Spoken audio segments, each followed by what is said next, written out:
Welcome to today's bedtime story, The Little Sparrow Who Sang to No One.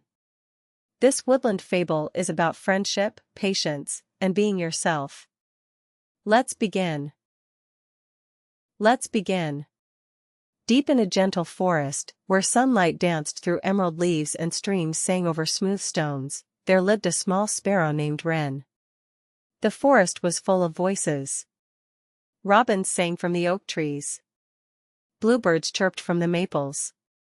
Cardinals called brightly across the meadow. Everywhere Wren looked, birds gathered together, flying together, singing together, laughing together. But none of the songs were hers. Wren wasn't colorful. She wasn't loud. Her feathers were plain brown, like tree bark, and her voice was soft as a whisper. Most animals barely noticed her. Every evening she watched other birds settle into their nests with friends. And every evening, Wren tucked her head beneath her wing, alone. One bright morning, Wren decided she would try harder. She flew to a branch crowded with bluebirds. Her heart beat quickly.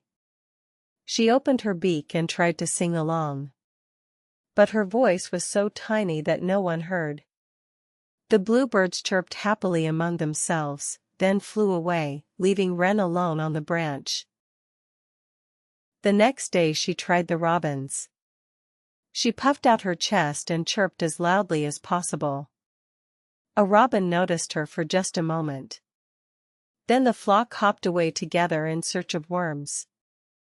Once again, Wren was left behind. That evening, Wren sat quietly while the forest glowed orange and gold. Birds filled the sky as they returned home. Why doesn't anyone notice me, she wondered. The louder birds had beautiful songs. The brighter birds had colorful feathers. What did she have? She couldn't think of an answer. The next morning, soft rain drifted through the forest. Wren sat beneath a broad maple leaf with one sunflower seed left. Just one. She lifted it toward her beak. Then she noticed something moving below. A small green beetle had fallen into a puddle. Its tiny legs splashed desperately. Wren hopped down without hesitation, picked up a twig, and carefully stretched it across the water. The beetle climbed to safety, looked up at her for a moment, then disappeared into the moss. Wren smiled and returned to her shelter. Later that day, a young chipmunk wandered by, hungry and shaking in the rain. Wren looked at her sunflower seed, the only food she had. Slowly, she broke it in half and placed one piece beside the chipmunk. The little chipmunk stared in surprise, then happily nibbled the seed and scampered away. When the rain ended, the sun returned. A tiny caterpillar wandered across a stone path, back and forth, around and around, lost. Wren fluttered down beside him and pointed her beak toward a patch of fresh green leaves. The caterpillar followed. Soon he found exactly what he needed and happily began to munch. Wren quietly flew home. Days passed. The robins still sang together. The bluebirds still flew together. The cardinals still gathered in bright red flocks. No one seemed to notice Wren. She went to sleep believing nothing had changed. But she was wrong. The next morning, Wren opened her eyes. Someone was sitting beside her. It was the little green beetle.